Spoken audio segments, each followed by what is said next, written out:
Well, for the latest, let's check in with our correspondents Noor Harazeen at the Al-Aqsa hospital in central Gaza Strip, Feng Yilei in Sderot, Israel, and Yasser Hakim in Arish city, Egypt. Oh, I would like to begin with you, Noor. The town of Khan Younis in southern Gaza, as well as Rafah border crossing, are now under intense bombardment. What can you tell us about that? Well, it has been a very intensive night of continuous Israeli bombings, strikes, shelling on Gaza Strip. I mean, we're talking northern Gaza, middle Gaza, southern Gaza, attacks from everywhere, from the sea, land, and air. Intensive Israeli shelling and tens of airstrikes actually hit Jabalia refugee camp in northern Gaza. Reports talked about huge fire that were set in blocks, actually residential blocks in Jabalia refugee camp because of the heavy Israeli airstrikes overnight. Same thing is happening in Khan Younis. Apparently Khan Younis is the new basic target for the Israeli army after northern Gaza. We're talking about fire belts, and fire belts is actually a phrase that we use to explain a series of Israeli strikes that targets the same street or the same neighborhood. Attacks in Al-Aqsa in Khan Younis, attacks in central Khan Younis, attacks in west Khan Younis. We're talking about dozens of people that were killed and hundreds were injured just in the area of Khan Younis.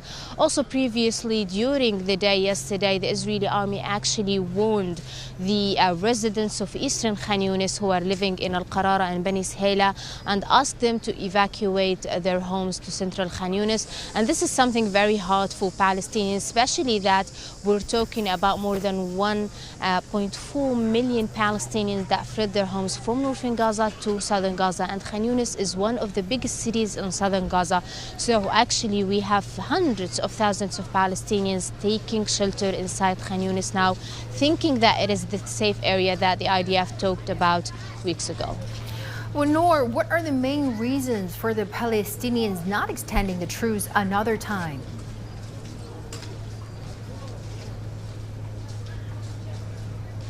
Well, I mean, it is not completely clear because we have talks from Hamas, we have reports from Israel, reports from Qatar and Egypt, so it is not clear. But Hamas, from its side, they said over the past days, specifically Khalil al-Hayya said that we have proposed a new truce for Israel. However, Israel, from its side, they want to resume the fighting, they want to resume the war on the Gaza Strip. So it did not matter if Hamas did or did not propose any truce, and this is a statement by Khalil al-Hayya.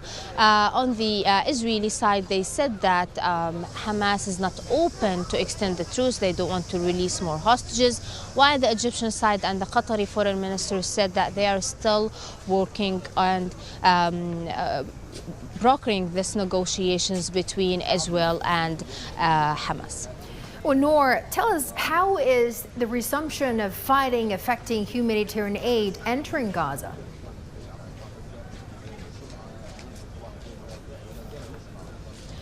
What we know for now is that, yes, there is humanitarian trucks on the Rafah border.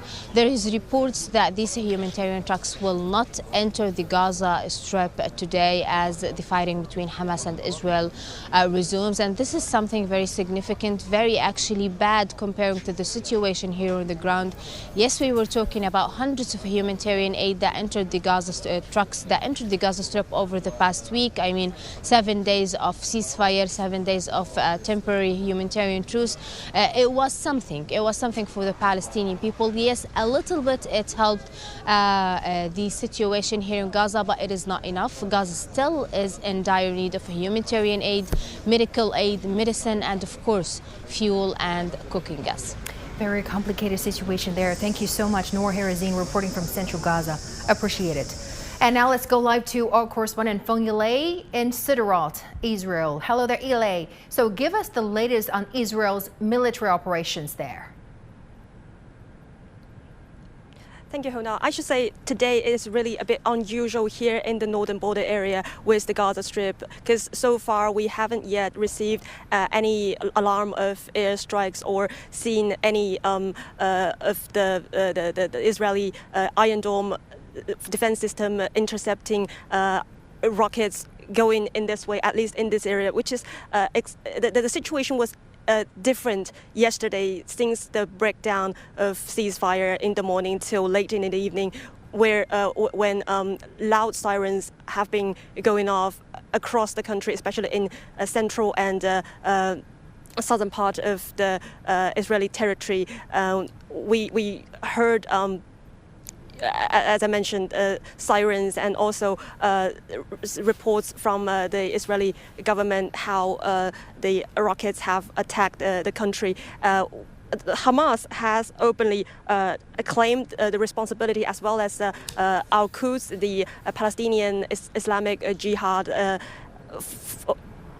military forces, and also the Israeli Defense Forces confirmed the regional involvement of Houthi from Yemen, and as well as in resumed conflict on its border area with Lebanon.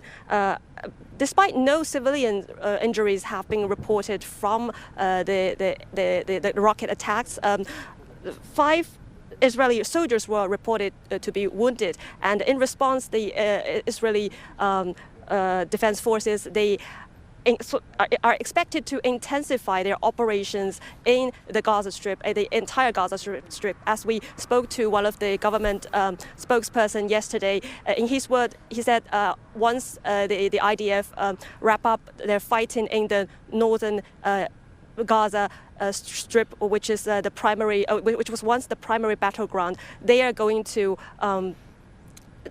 advance with the operations in everywhere in the Gaza Strip, with the aim, in their word, to dismantle all the Hamas infrastructure. And right now here, as I said, behind me, in the northern part of the enclave, we can still hear, despite there's no rockets so far coming in this way, we heard the sound of artillery, Israeli artilleries, and Israeli jets bombing that area, and also Israeli drones, which shows that the operation is still going on, at least for this morning, but not as intense, I should say, as it was yesterday.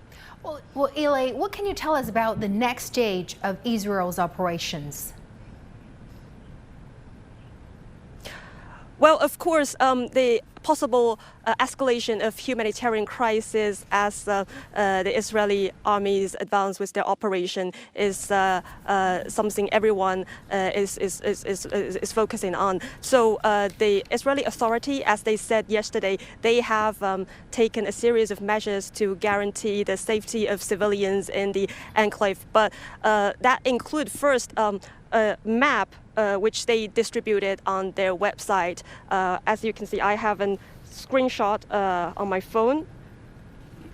If you zoom in a bit, obviously the Israeli authority has segmented this area into small zones, which in their word, it is an effort to help the civilians in the Gaza Strip to be updated from the Israeli side, to help them better identify the active war zones in this region, and to evacuate from to safer zones. And also the Israeli government has promised more humanitarian aid in Gaza, and some see this as a response to warnings coming from the international community to avoid mass evacuations it caused in the northern part of the Gaza Strip. But there are also criticism questioning, the reported exclusion of fuel in aid, and also the accessibility and feasibility of using that so-called map.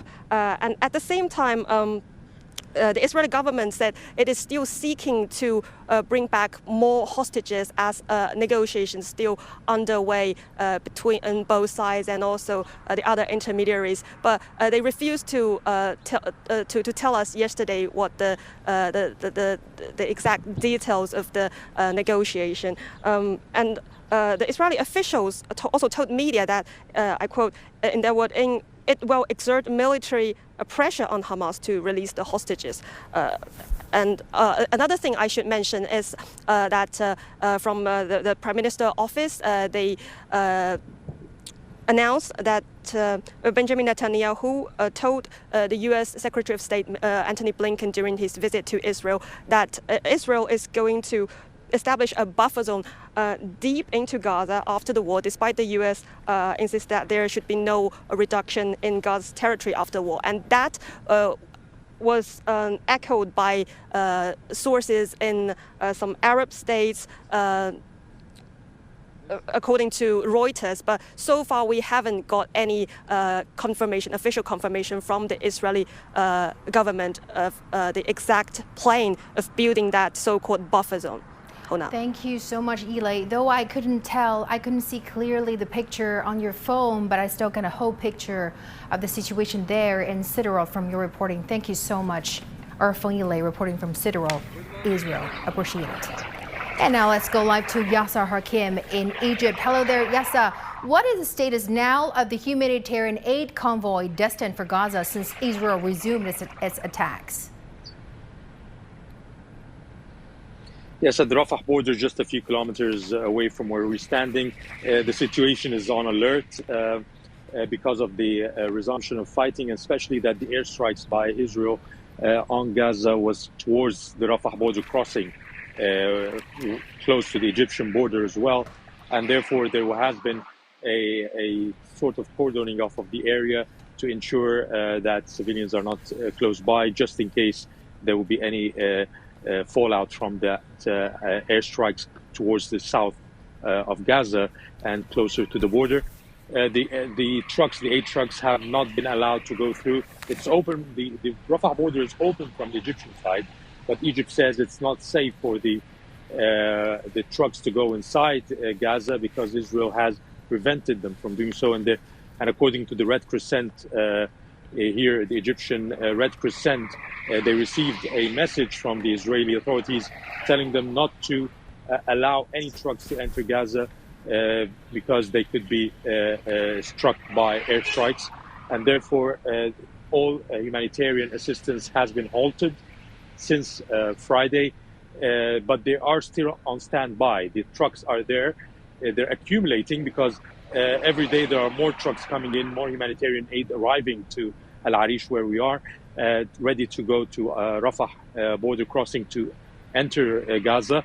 However, they are now queuing up at the Rafah border, waiting on standby that maybe Egypt and Qatar might be able to broker a ceasefire, a new military pause, or at least allow the entry of humanitarian aid throughout the fighting. You know, before the truce, there was humanitarian aid and aid trucks entering Gaza, maybe at smaller amounts, maybe 60, 70 trucks a day. During the truce, there were 200 trucks plus, but now there's nothing at all. So we're even worse than before the truce.